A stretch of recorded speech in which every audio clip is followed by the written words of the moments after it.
who is ready to dye some fabric? This is for the A Christmas Carol SAL. I'm going to show you the process that I used for dyeing the fabric for all of the kits. I have in front of me here a piece of 14 count Aida.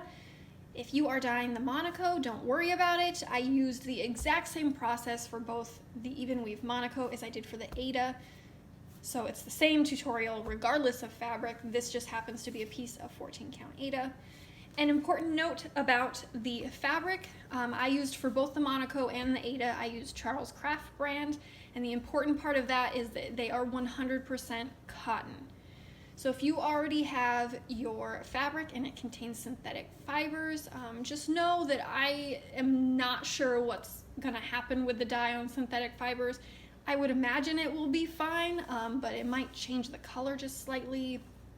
You might need to add a little bit more dye if it doesn't stick. I'm not sure because I used all 100% cotton fabric. Charles Craft is a very common brand here in the United States. You can get it at most craft stores, and it's quite cheap, so it's affordable. So if you haven't bought the fabric yet, try to find one that is 100% cotton. I cut it 8 by 8 inches. An important thing to know about your fabric when you dye fabric is it will shrink. So if anybody bought the kit and measured their fabric and went, oh my gosh, it's not 8 by 8. It was at the beginning, but when you dye, no matter what fabric you use, it's going to shrink up, and that's fine. There's still the same amount of stitching space on your fabric. It's just a little bit tighter. So it's kind of like changing from a 14 count to like a 16 count Aida, okay? It's just tightening everything up. You still have the same amount of stitching space. It's just smaller. So don't worry about that. Also with the Monaco, I noticed particularly sometimes it would shrink more in one direction than the other. For this design, that does not matter, because it's gonna be shrunk more one way than the other, it will slightly skew the pattern, but with this pattern, it literally doesn't matter. So don't worry about that, it's gonna be beautiful. So yeah, no worries there. So we've got our fabric. You are also going to need Taupe Rit dye.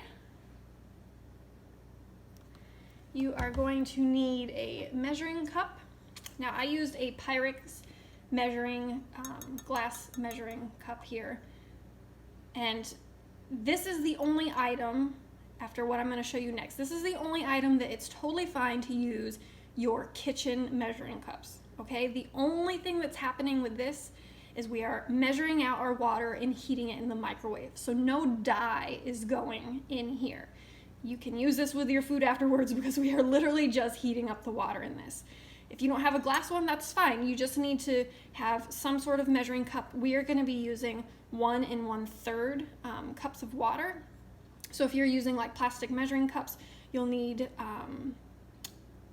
you can either use 1 cup and then 1/3, or just use 1/3 cup to measure out your water. So again, this is fine to be your kitchen items. Obviously, if you don't have a big glass Pyrex measuring cup and you just have the little plastic ones, you'll need something to heat the water up in. You can do it on the stove or in the microwave. Doesn't matter. This is only for heating up the water. So whatever you have in your kitchen. You will also need a few jars. And the first one is a big jar here. You can see by my hands, it's a pretty big jar. And this is what we're going to use to mix the dye in. So from here on out, the jars that I'm going to show you, these are things you cannot reuse in your kitchen after you've put dye in them. There's just no safe way to ensure that you've gotten all the dye out. So whether you use plastic containers or glass containers, do not use things that you ever intend to put food in again. Once you've used them for dyeing, they should not be used in the kitchen. They should not be used for any food items at all. So we need this bigger jar for mixing up the dye. You'll also need a jar for putting the fabric in and then pouring the dye on top of it. And so I used a few jars. Here's one. This was a Frontier brand salsa jar. I also used a little bit smaller one. This was, I believe, a pesto jar. Needs to be something that you will be able to kind of reach at least partway in to get the fabric down in there. But you don't want to get too big or too small in the size, or else the modeling is not going to look right for the A Christmas Carol SAL. So let's go ahead and measure these jars. I actually haven't done this yet. This one is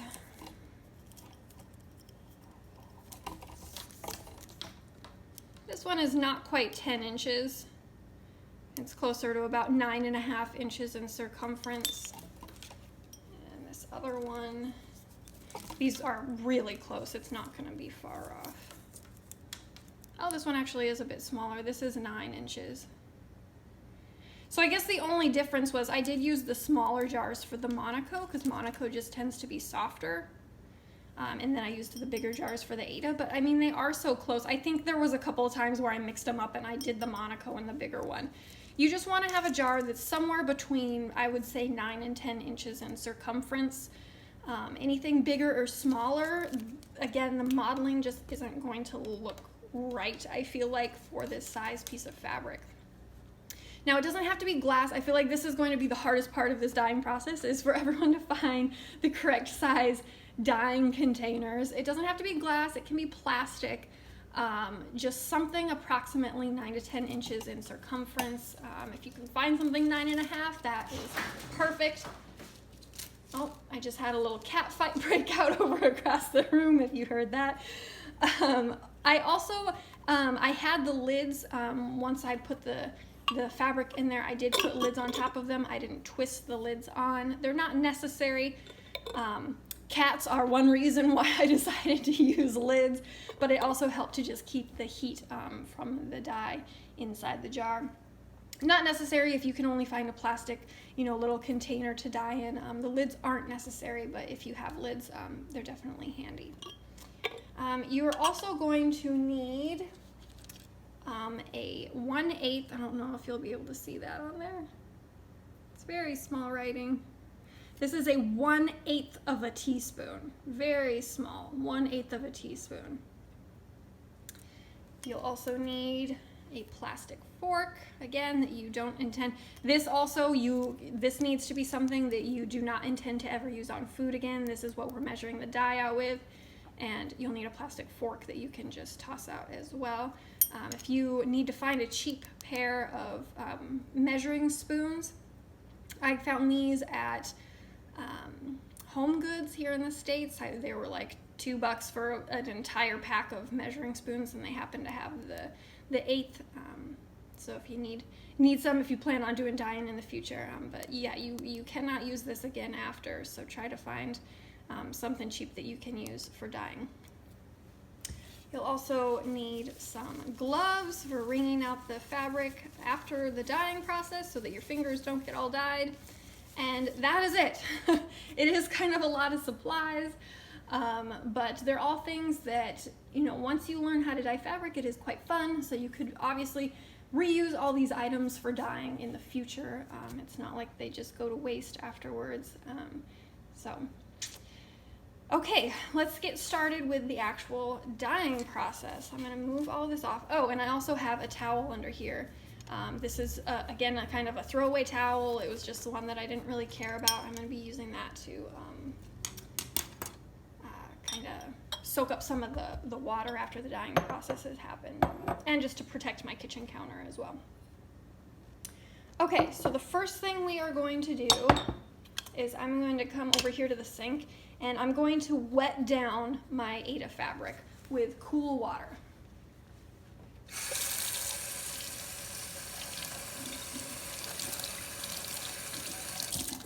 I've got it good and completely saturated. I'm just going to squeeze out the excess water. I'm going to come over here onto my towel. I'm going to flatten it out. And now I'm going to scrunch up the fabric to put in the jar.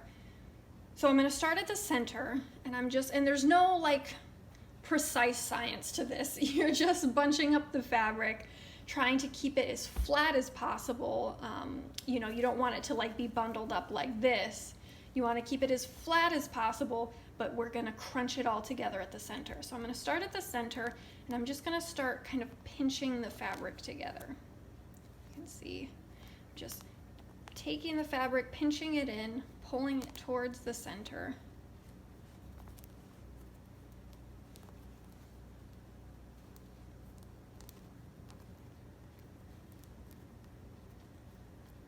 top half done there. Now I'm just gonna start down here. I'm gonna grab the fabric, pull it towards the center. Again, there's no exact science to this. You're just bundling it up. You wanna get all these nice little curves and bundles and waves in it. I'm scrunching it up, and I'm pretty much scrunching it up as tight as I can get it.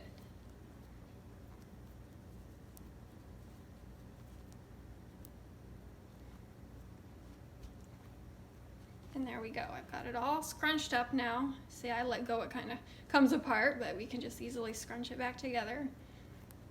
And it's kind of just this flat disc that's all scrunched up. Now I'm going to take my jar, and I'm going to put the fabric in the jar and put it all the way down to the bottom. And it is hard to do this. It'll come apart a little bit when you're trying to squeeze it into the jar. That's okay. We can bundle it back up when we get it in there with that's what our fork is for. So I just kind of plopped it in there. See, it didn't quite get to the bottom. So I'm going to take my fork and I'm just going to kind of squeeze it down in there. And this is really the importance of the size of the jar.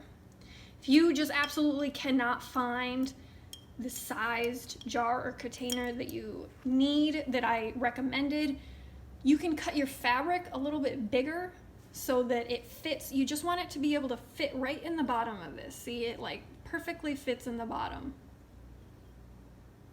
So yeah, if you have a bigger jar, you can just cut yourself maybe a 9 by 9 inch piece of fabric. You don't want to go any smaller than 8 by 8 because then the design might not fit properly on your fabric. But yeah, you could go a little bit bigger if you need to, just so that you know that it fits in the bottom of that jar. And I made sure to go around the edges to make sure that all of the edges are down in there and nothing's popping up too much in any of it. It's all just flat in the bottom. I didn't smash it down. I didn't like forcefully smash it down. I'm just kind of teasing it with the fork to make sure that nothing is popping up out of place. So now I'm going to prepare the dye. And again, the measurements that I have for you, I had 4 jars of fabric that I was dyeing at a time. So the amount of dye that I have the measurements for is for 4 pieces of fabric. It's not that much dye, so it's not like you're gonna be wasting a bunch. If you want to try to calculate out a smaller, conversion of size so that you're only using the amount of dye that you need, you can, but that might be a little risky. You might end up not getting the look, the darkness or the lightness that you need. So I would just go ahead, even though you're going to have a lot of excess dye, I would just go ahead with these measurements. And if you have excess fabric, you might, if you've got a few containers, go ahead and dye a few pieces, because every single piece of fabric is going to come out different, and there might be one that you just like way better than the others. So yeah, go ahead and try a few pieces if you can. But I'm going to fill this Pyrex up. I'm going to fill it up to 1 1/3 cup of water. Okay, so 1 1/3 cup of water. And then I'm going to stick this in the microwave, and I'm going to heat it until it's just starting to boil. In my microwave, that was 2.5 minutes. You just want to bring it basically to a boil. If it doesn't quite boil, that's fine, but you want it to be piping, steaming hot. All right, so I'm going to go do that, and I'll be right back. Okay, the water is in the microwave, getting nice and hot. This is a good time while your water is boiling to shake your dye. You want to really shake up Rit dye. A lot of the color will go and sit at the bottom, and so you want to really give Rit dye a nice hard shake. I actually already shook this up really well because it had been sitting for a few days. I shook this up really well before I even started this video. You don't want to shake the Rit dye right before you're ready to put it in your water, because when you shake it, it's going to get all frothy in here, and then it's really hard to measure out your dye. So I'm gonna give it, I gave it a really good shake before I even started getting my fabric ready and doing this video. I'm gonna give it another good little shake while the water's in the microwave, just to make sure it's all shook up in there. And now I'm gonna just let it sit so that all that frothiness inside can die down. So once my water has been boiled, once it's out of the microwave, I'm gonna take my big jar I'm gonna put it here in the sink. And while I'm waiting for the water to get done, let me just say, please, please, please, please, please be very, very careful while doing this. We are talking about boiling water. This glass jar is going to get screaming hot. I actually just thought of one thing that I completely forgot on the supply list, and that is some sort of oven mitt or towel. I have these bamboo, like reusable paper towels that are really handy. You need something that you can pick this glass jar up with once the boiling water is in it, because the glass is going to get screaming hot, and I burned myself so many times trying to do this. This is the hardest part of this whole process, is figuring out a way to safely pick up this jar. Hot pot holders are kind of clumsy, so if you've got like a really small, kind of thin towel to wrap around the jar to hold it with, that is like the hardest part of this whole dyeing process, is trying to not burn yourself with this. It's very scary, so please, please, please be careful when you're doing this. I don't want anybody to hurt themselves. All right, my microwave just went off, so I'm gonna go grab the boiling water and pour it into this jar. All right, and she is steaming hot. I'm gonna pour it all in there. Set the measuring cup aside. We are done with that. I'm now going to take the Rit dye, give it one last little shake. I'm gonna move the camera over a little bit more to see this glass jar as I do this. This is a little tricky too, because it's hard with 1/8 of a teaspoon. That is way too small to be pouring the Rit dye into the teaspoon. Don't try it. You're gonna get Rit dye everywhere. So what I have been doing is I've been tipping the Rit dye on its side and sticking the teaspoon in there, and scooping some out and putting it in. Now I used, for this amount of water, for 1 1/3 cup water, I used 3/8 of a teaspoon of dye. So there's my first one.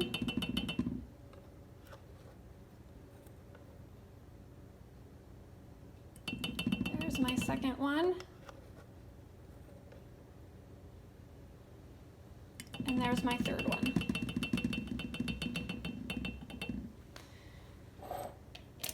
Now I'm going to put the lid back on my Rit dye before I spill it all over the place. And I'm going to take my towel, my thin towel here, I'm going to wrap it around this jar to protect my hands. And I'm gonna give the dye a swirl just to mix it all in with the water. I'm just carefully swirling the water around in the jar to help the dye mix in. You could also use your plastic fork if you wanted to help just stir it up in there. All right, that's looking pretty well mixed up. I'm gonna quickly try to show you the color. It is very hard to hold on to this jar. You can see it actually looks pretty dark inside this jar. It looks like coffee or tea, but it actually turns out really, really light on the fabric. So I'm gonna put my jar there, and I'm going to carefully pick this up, and I'm gonna pour just enough in to cover up my fabric. I don't need to use all of this. I don't need to fill the jar. I just need to make sure that the fabric has been covered. So I can't really tilt it to show you because then the dye moves in the jar, but I've completely covered the fabric. There's no piece of fabric that is not covered by dye. That's the important part. You don't want any of the fabric sticking up out of the dye. I'm gonna use my fork, and I'm just gonna kind of tease things around a little bit. I was using the fork to kind of pull the fabric just ever so slightly out from the edge of the jar, and you'll see when you do that some bubbles escape. And I was just doing that to make sure that dye was getting fully underneath the fabric in the jar. And I'm just gonna kind of make sure everything is nice and in place in there, completely submerged by the dye. And then again, because I have cats and also to try to help keep some of the heat in there, I put a jar on the top. I didn't screw the lid on. I just put the lid, I just set it on, and then I'm gonna let this sit in the dye for approximately 20 minutes. Definitely not any less. A couple minutes over isn't gonna hurt. You can set the timer on your phone if you're anything like me, because I kept forgetting to take the fabric out of the dye. But yeah, so 20 minutes in the dye, and then we are going to take it out. So let's go ahead and let this sit for 20 minutes, and I'll be right back. Okay, it has been 20 minutes that the fabric has been sitting in the dye. I've gone ahead and put on my rubber gloves and rolled up my sleeves so that I don't risk getting any dye on my shirt. And I'm just gonna go ahead and pour the dye out, and then we're going to rinse the fabric. And before I turn the sink on, let me just say that you want to rinse the fabric in cool water. Do not turn your sink on hot water. Just turn it on cool or cold water to do the rinsing. I'm just pouring out the dye. The fabric is gonna kind of plop out of the jar. I'm gonna turn my sink on cool. I'm rinsing out the jar so that the dye doesn't set on the glass so that it can be reused. And now I'm just going to rinse out the fabric. I've pulled it apart and I'm gonna rinse each side. And now I'm just gonna start loading it up with water and squeezing it out. We're just trying to rinse out all of the loose dye.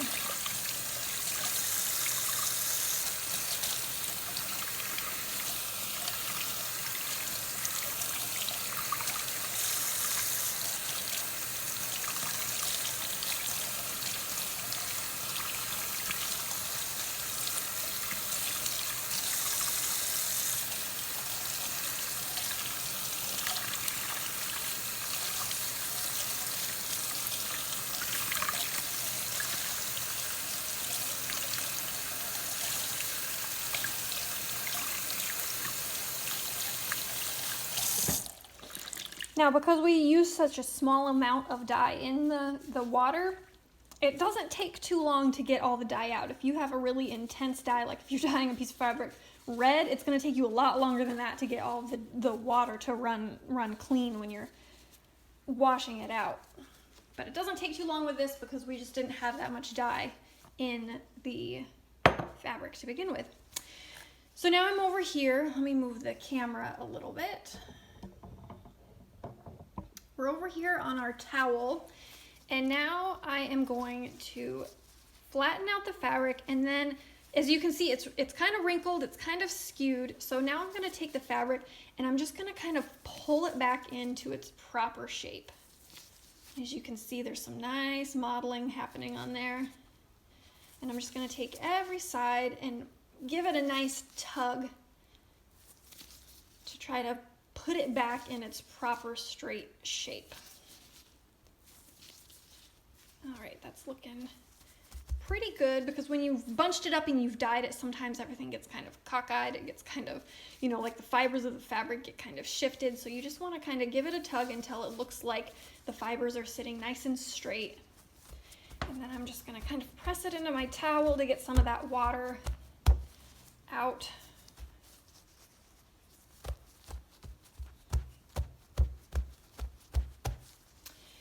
And now I just need to let it dry. So I live in Florida, and even though it's November, it still has been nice and steamy hot here. It's actually cooler today, but when I was dyeing the fabric, it was quite warm. So I was setting this outside on a drying rack for approximately 30 minutes. If you do not have the luxury of living in Florida and you do not want to be putting your fabric out in the cold, just, you know, leave it here even on the kitchen counter. You just need to let it dry for a bit. I would not put it in front of like a fireplace or anything to try to get it to dry faster. No, just let it air dry how it is. And I'm gonna let it dry because I'm gonna be doing this. It is cooler today and really windy, so I'm gonna be doing this inside. I'm gonna let it sit for probably about an hour. You don't want it to dry 100%. So I'm gonna let it dry enough to where it's not like wet how it is now, but it still has a little bit of a dampness to it. And that's when I'm going to take an iron to it to get all of these intense wrinkles out of it before it fully dries. Okay, so let your fabric dry almost all the way. And then when it still has just a little bit of dampness to it, we're gonna meet back at the ironing board.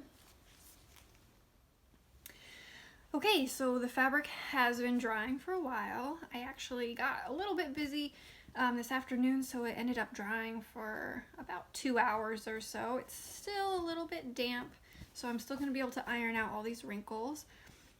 Even though we had kind of shaped it before I left it to dry, when I went back to it, it was a little crooked again, so I just kind of went back before ironing it, and I just kind of reshaped it again, made sure that it looks square, that all of the rows and columns of holes in the fabric look straight. And now I'm going to go ahead and press it with an iron. You want to use kind of a medium heat for this. My iron goes up to a 6 and I have it on 4. And I'm going to just press the fabric, and I actually press pretty hard because I'm kind of using the pressure of the iron to help straighten the fabric out farther, to kind of stretch it back into shape even more. And I'm not gonna iron it like until it's dry because it is kind of damp, so I'm not pressing it, you know, until it's completely dry. I'm just kind of trying to get those big main wrinkles out of it. And the heat is going to start the final drying process. And then when I leave it, the heat remaining in the fabric from the iron is going to finish off that drying process.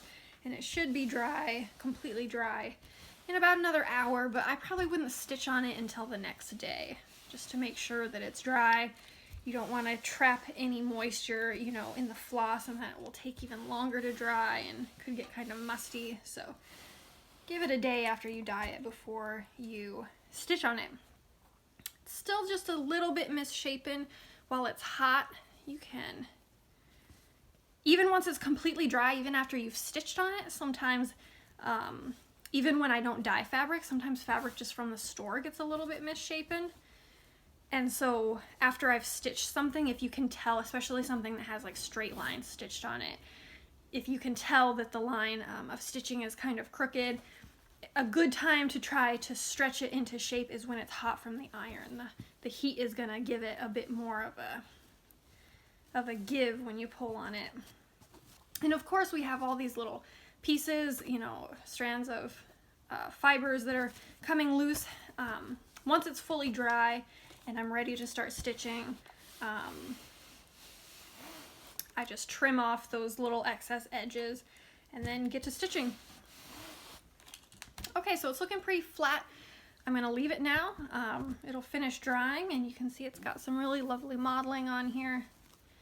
This is the more intense side because there will be a darker, more intense modeled side, and then there will be a lighter, less modeled side. I decided to use the lighter side because I really liked the kind of swirly pattern that it had, as opposed to the darker side seemed to come out more like a splotchy side.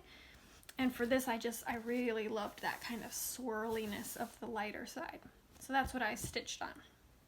And that's it. That's the whole fabric process. Again, I just trimmed off the edges, and there you go. It's really not that difficult. It does take some extra supplies, but again, most of those supplies you'll be able to reuse, you know, for other dyeing projects in the future if you enjoyed the process. Before I go, the last thing that I want to talk about is our beautiful finishing fabric. I've had so many people that weren't able to get a kit ask me where I got this fabric, and I feel awful about this because when I originally picked out this fabric, I wasn't planning on doing kits. I had finished the stitching on the project and I was just looking for something to do my own personal finishing on, and I found this fabric and it was just so unbelievably perfect. And then when I went back, I found it at Joann Fabrics here in the United States.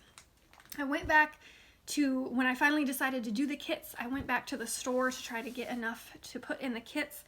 And my Joann that I normally go to, they had like half a yard or something left. It was almost completely gone, and I thought, no big deal, I'll just order it online. Well, it turns out that this fabric has since been discontinued and you cannot buy it online. So I had to rush to a different Joann's in Orlando. Thankfully, I live in a large enough city that there's more than one Joann's, and the other Joann's I went to, they had plenty of it. So I was able to get all that I needed, but I have not since been able to find any more. I had a lot of people asking if I could send just the finishing fabric. I've got this little bit left that I have plans for myself, and it's not enough. It's only enough for a few people anyway. I haven't been able to find any more, but if you're lucky, you can go to your local Joann's. They might have just enough of this left. You will need at least 12 inches of this for the finishing that I have planned.